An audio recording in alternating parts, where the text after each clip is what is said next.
Assalamualaikum warahmatullahi wabarakatuh. Kita lanjutkan materi logika proposisi sampai dengan implikasi. Untuk menjelaskannya diberikan pernyataan jika Anita pergi ke luar negeri maka ia mempunyai paspor. Penjelasan yang pertama, jika Anita ke luar negeri true dan ia mempunyai paspor P maka legal, karena true implikasi true maka hasilnya adalah true. Kemudian yang kedua, jika Anita keluar negeri true dan ia tidak mempunyai paspor false, maka true implikasi false hasilnya adalah false. Kemudian yang ketiga, jika Anita tidak keluar negeri false dan ia mempunyai paspor true, maka implikasi false true, maka hasilnya adalah true. Kemudian yang keempat, jika Anita tidak keluar negeri false dan ia tidak mempunyai paspor false, maka implikasi false hasilnya adalah true. Kemudian di sini untuk sifat-sifat implikasi ya, di sini mengandung sifat kondisional, konversi, inversi, dan kontrapositif. Di sini ketika ada PD, kemudian karena hanya ada dua variabel maka ada 4 baris ya, true true, false false untuk P dan true false untuk I. Kemudian untuk sifat kondisional, P implikasi Q, true true hasilnya true, true false false, false true, true false false true. Kemudian Q implikasi P untuk konversi, itu adalah true true true, false true true, true false false, false false true. Kemudian untuk inversi, not P maka not Q. Ini dinotkan dulu, maka ini adalah hasilnya adalah false false hasilnya true, kemudian false true hasilnya true, kemudian true false hasilnya adalah false, kemudian true true hasilnya adalah true. Kemudian kontrapositif, ini adalah not P maka not P. Di sini ini kita notkan ya, dari Q not P maka not P maka Q. False false hasilnya true, kemudian true false hasilnya adalah false, kemudian false true hasilnya adalah true, kemudian true true hasilnya adalah true. Jadi untuk implikasi mengandung sifat kondisional, konversi, inversi, dan kontra positif. Perhatikan bahwa pernyataan jika P maka Q atau P implikasi selalu mempunyai tabel kebenaran dengan not P or Q dan juga dengan not P and not Q buat tabel kebenarannya. Anda coba buat tabel kebenarannya juga ya. Kemudian contoh penggunaannya, buktikan bahwa jika X bilangan real, maka jika X kuadrat bilangan dasar, maka X bilangan dasar. Kita misalkan di sini ya, X kuadrat bilangan dasar, yaitu saya 25, maka X-nya adalah akar dari 25, itu adalah 5. Kemudian kalau misalnya di sini ada 81 akar dari, jadi X kuadrat 9 ya, 9 81 maka diakarkan adalah 9 dasar X kuadrat dasar, maka X-nya dasar dan yang lainnya ya.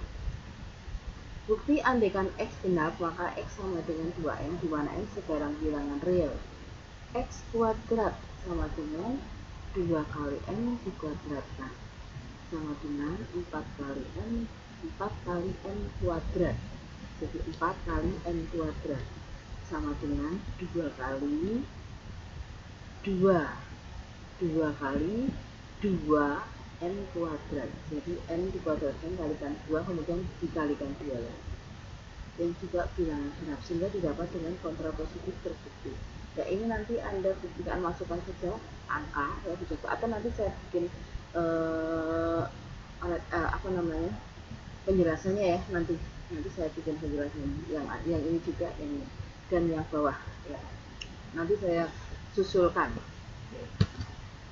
Nah ini adalah resume ya, resume dari disjungsi, konjungsi dan lain sebagainya. Oke. Nah, kemudian ini juga resume, ini sama seperti yang tadi, sifat dari implikasi. Oke. Lanjut. Lanjut, sekarang ekuivalensi yang kelima. Pernyataan P ekuivalensi dengan Q mempunyai nilai kebenaran true jika dan hanya jika P dan Q mempunyai nilai kebenaran yang sama, ditulis dengan simbol P ekuivalensi Q dengan tabel kebenarannya seperti pada slide berikut. Ada yang menggunakan simbol seperti ini, sama ya, panahnya bolak-balik. Untuk ekuivalensi bernilai true jika keduanya sama. Jadi misalnya P true, Q true, maka di P ekuivalensi Q hasilnya adalah true. Ketika P-nya false, Q-nya false, maka ekuivalensi hasilnya juga true.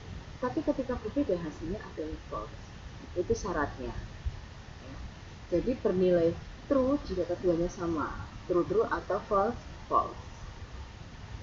Sifatnya yang mendukung adalah komutatif, asosiatif. Pernyataan not P maka Q mempunyai tabel kebenaran yang sama dengan pernyataan P or Q. Tunjukkan. Nanti ini bisa Anda tunjukkan ya, atau nanti saya tunjukkan juga boleh. Oke, lanjut. Perhatikan bahwa ia juga dapat diberikan dengan pernyataan P jika dan hanya jika Q. Jadi ini bisa juga disebut dengan P jika dan hanya jika Q. Pernyataan P ekuivalensi Q disebut dengan bikondisional daripada P dan Q.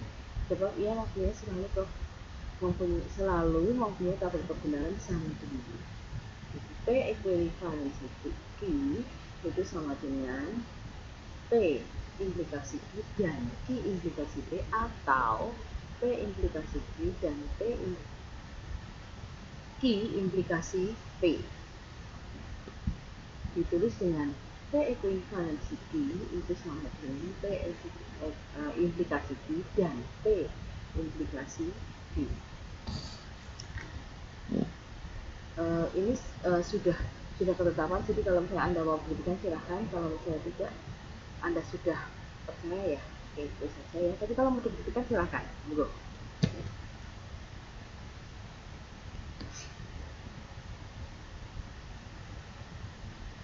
Ini untuk notasi jumlah dan produk seperti pada aljabar, maka didapat sigma PI di mana I sama dengan 1 sampai dengan N. Nah, kemudian ini jumlah ya, jumlah PI sama dengan I sama dengan 1 sampai dengan N. Kemudian untuk ini atau OR ya, OR PI itu di mana I sama dengan 1 sampai dengan N. Jadi misalnya di sini ada P1, OR P2, OR P3 dan seterusnya. Seperti di sini juga jumlah dari PI, misalnya P1 ditambah P2 dan seterusnya. Terus kemudian di sini NPI di mana I sama dengan 1 sampai dengan N. Jadi P1, NP2, NP3 dan seterusnya. Prioritas operator yang terkuat adalah mon A3, yang not ini adalah nomor 1 ya, paling kuat. Kemudian untuk dia jika terkuat adalah N, kemudian baru OR dan berikutnya implikasi. Dan yang berikutnya lagi adalah bikondisional atau ekuivalensi. Contoh, saya lapar dan saya sedih, atau saya bahagia dan saya telah kenyang. Berarti ini bisa dikelompokkan karena ini untuk dia 3 ya, penggandeng ya, ini yang tertinggi adalah N, maka ini dikurung, saya lapar dan saya sedih. Kemudian di sini N-nya saya bahagia dan saya telah kenyang, itu di N kan. Nanti baru di OR kan. Tapi kalau misalnya seperti ini Anda mengerjakannya harus sesuai urutan. Jadi N dulu baru nanti OR. Seperti itu ya. Perhatikan tingkatannya. Ya. Soal-soal.